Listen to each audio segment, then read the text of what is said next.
va justement s'arrêter ce matin sur la consommation de chocolat en cette période pascale qui, après Noël, est le deuxième temps fort des ventes de chocolat. Bonjour Anne-Laure Jumet. Bonjour. D'abord, on les achète où ces chocolats de Pâques? Eh bien, pour l'essentiel, en grande surface. Ça représente plus de 9 achats sur 10 et notamment, on les achète dans les hypermarchés. Les magasins de proximité ne représentent, eux, que 4% des ventes. On parle là des boulangeries, des chaînes bien connues de chocolat et des artisans chocolatiers.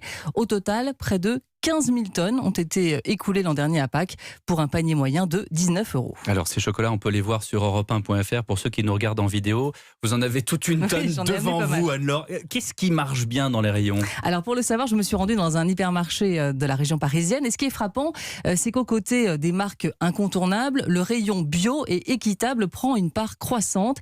C'est même une année exceptionnelle pour le chocolat de Pâques labellisé équitable selon l'ONG Max Havelaar, avec à la clé, on le rappelle, des producteurs de cacao mieux rémunérés.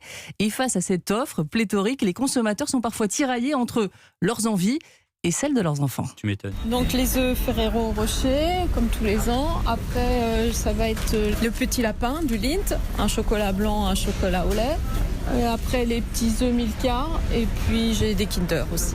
Quand je change, par exemple, si je prends des belles propositions comme ça, ils ne le mangent pas. J'ai un petit panda, chocolat blanc, et fabriqué en France et qui me plaît beaucoup, mais je ne suis pas sûre que ça va plaire à mes filles. C'est bien là le problème. Je suis en train de regarder pour prendre un produit bio de l'autre côté, mais en fait, le petit, il a l'habitude d'avoir un lapin.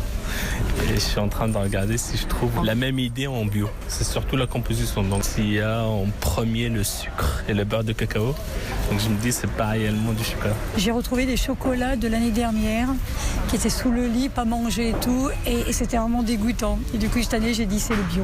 Je préfère en prendre peu et de la bonne qualité. Voilà. La question qui se pose maintenant, c'est est-ce que le bio est vraiment de meilleure qualité? Alors je suis partie, vous le disiez, avec les bras chargés, avec du bio, du non-bio, on le voit sur europe1.fr, des marques bien connues, d'autres plus confidentielles. Et je l'ai faite expertiser, cette sélection, par une spécialiste, Christiane Tixier, auteure du livre « Le chocolat, cet aliment qui vous veut du bien ». D'abord, elle le dit, voilà les points qu'il faut regarder avec attention sur l'étiquette. Un bon produit, la liste des ingrédients reste courte. Donc pour le chocolat, c'est de la pâte de cacao, du beurre de cacao, du sucre, du lait si on a un chocolat au lait, et bien regarder la présence d'acides gras tels que l'huile de palme, l'huile de karité, puisque le cacao a la chance d'avoir sa propre matière grasse, le beurre de cacao, il est inutile d'aller rajouter d'autres matières grasses végétales. Privilégiez toujours un pourcentage de cacao suffisant. Dans le chocolat noir, avoir au moins 65, 69, 70%, c'est très bien. Pour les chocolats au lait, avoir au moins 35, 39%, même 40% si on y arrive, ben c'est mieux parce qu'on a un produit vraiment chocolaté. Donc je reconnais que dans les produits qui sont bio, il y a nettement moins d'ingrédients et on a souvent un ajout de produits naturels. Voilà ce que dit la chocolatologue Christiane Tixier qui est basée à Toulouse. Le chocolat bio pour Pâques en grande distribution, c'est plutôt une bonne idée, mais ce n'est pas forcément à la portée de toutes les bourses. C'est beaucoup plus cher. C'est quand même environ 2 fois plus cher qu'un produit standard, 60 € le kilo selon une étude du cabinet Simon Kucher. Cela dit, j'ai trouvé dans l'hyper où je suis allée des petits moulages bio en promotion. Donc, il faut fouiner. Et puisqu'on parle de prix... Consommer jusqu'à demain. Exactement. Et puisqu'on parle de prix, la grande distribution propose sans surprise les chocolats les moins chers du marché, suivi des boulangeries, où c'est le double du prix. Viennent ensuite les artisans chocolatiers et les acteurs spécialisés.